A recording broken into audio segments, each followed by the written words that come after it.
নির্বাচনের কাছাকাছি চলে এসেছে বাংলাদেশ। নিউ ইয়র্কে এশিয়া সোসাইটির অনুষ্ঠানে এমন মন্তব্য করেছেন প্রধান উপদেষ্টা doctor Mohammad Yunus.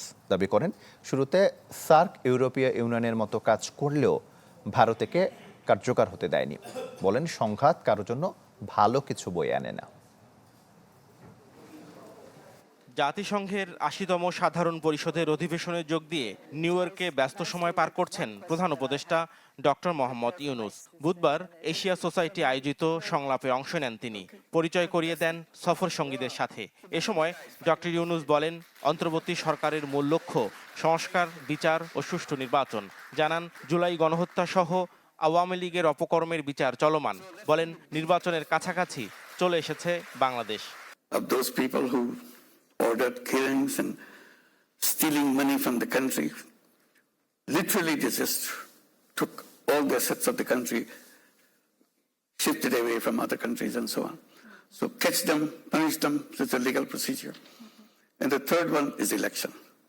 So now we are coming closer to the election, and we have announced the date for the election. It's February, first half of the February next year.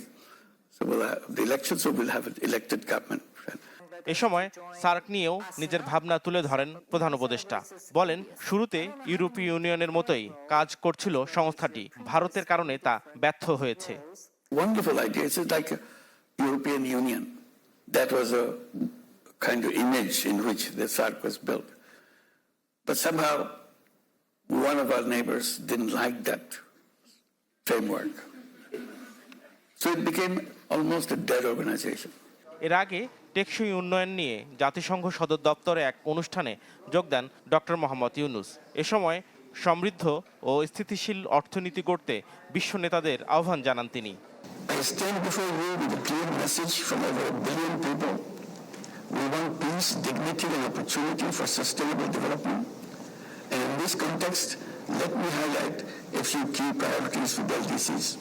অধিবেশনের ফাঁকে বৈঠক করেন পাকিস্তানের প্রধানমন্ত্রী শাহবাজ শরীফের সাথে। মেয়াদ শেষের আগেই ডক্টর ইউনূসকে পাকিস্তান সফরের আমন্ত্রণ জানান শাহবাজ শরীফ। সৌজন্য সাক্ষাৎ করেন ইতালির প্রধানমন্ত্রী জর্জিয়া মেলোনি, জাতিসংঘ মহাসচিব আন্তোনিও গুতেরেস ও জাপানের প্রধানমন্ত্রী শিগেরু ইশিবার সাথেও।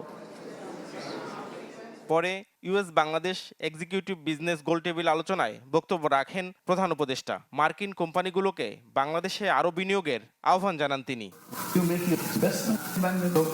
এর আগে ডোনাল্ড ট্রাম্পের সংবর্ধনায় অংশ নেন ডক্টর ইউনূস। সুবিধাজনক সময়ে বাংলাদেশ সফরের আমন্ত্রণ জানান মার্কিন প্রেসিডেন্টকে। নাফিউল ইসলাম লিংকন, চ্যানেল 24, ঢাকা। নতুন বাংলাদেশ গড়তে এলো জুলফিকার স্টিল।